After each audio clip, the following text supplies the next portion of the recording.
Hi guys, welcome to our channel. Today's recipe ಮೊಳಕೆ ಕಾಳು. ಮೊಳಕೆ ಕಾಳನ್ನು ಹೇಗೆ ಮಾಡ್ಕೊಳ್ಬೇಕು, ಅದಕ್ಕೆ ಬೇಕಾಗುವ ಸಾಮಗ್ರಿಗಳನ್ನು ನೋಡ್ಕೊಳ್ಳೋಣ ಬನ್ನಿ. ಈ ಮೊಳಕೆ ಕಾಳು ಮಾಡಬೇಕಂದ್ರೆ ಸಿರಿಧಾನ್ಯಗಳು ಯಾವುದಾದ್ರೂ ಭೀ ನಡೆಯುತ್ತೆ ರೀ. ಎಲ್ಲನೂ ಮಿಕ್ಸ್ ಮಾಡಿನೂ ಹಾಕ್ಕೊಳ್ಬೋದು, ಸಿಂಗಲ್ ಆಗಿನೂ ಮೊಳಕೆನ ಕಟ್ಕೋಬೋದು ರೀ. ನಾನು ಮೊದಲಿಗೆ ಒಂದು ಗ್ಲಾಸ್ನಷ್ಟು ಹೆಸರು ಕಾಳನ್ನು ತೊಗೊಂಡಿನಿ ರೀ. ಹೆಸರು ಕಾಳನ್ನು ಚೆನ್ನಾಗಿ ನೀರು ಹಾಕಿ ತೊಳ್ಕೊತೀನಿ ರೀ, ತೊಳೆದು ಇಡ್ತೀನಿ ರೀ.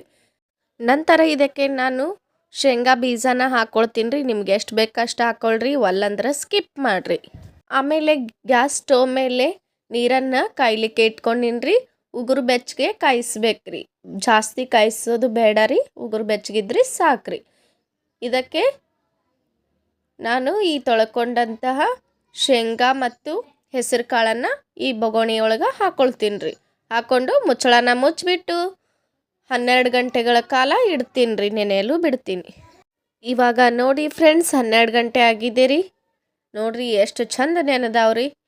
ಇದನ್ನು ಒಂದು ಬಟ್ಟೆಯಲ್ಲಿ ಹಾಕ್ಕೊಳ್ತೀನಿ ರೀ. ಆಮೇಲೆ ಇದನ್ನು ಈ ರೀತಿಯಲ್ಲಿ ಗಂಟು ಹಾಕಿ ಬೊಗೋಣಿ ಒಳಗೆ ಮುಚ್ಚಳನ ಮುಚ್ಚಿಬಿಟ್ಟು ಇಡ್ಬೇಕ್ರಿ.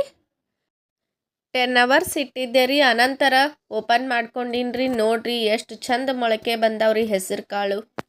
ಈ ಮೊಳಕೆ ಕಟ್ಟಿದ ಹೆಸರು ಕಾಳು ವೇಟ್ ಲಾಸ್ಗೆ ತುಂಬಾ ಒಳ್ಳೆಯ ಫುಡ್ ಅಂತಲೇ ಹೇಳ್ಬೋದು ರೀ. ಈ ವಿಡಿಯೋ ನೋಡಿದ್ದಕ್ಕೆ ತುಂಬ ಥ್ಯಾಂಕ್ಸ್ ರೀ. ಲೈಕ್ ಮಾಡಿರಿ, ಸಬ್ಸ್ಕ್ರೈಬ್ ಮಾಡಿರಿ, ಶೇರ್ ಮಾಡಿರಿ. ಧನ್ಯವಾದಗಳು.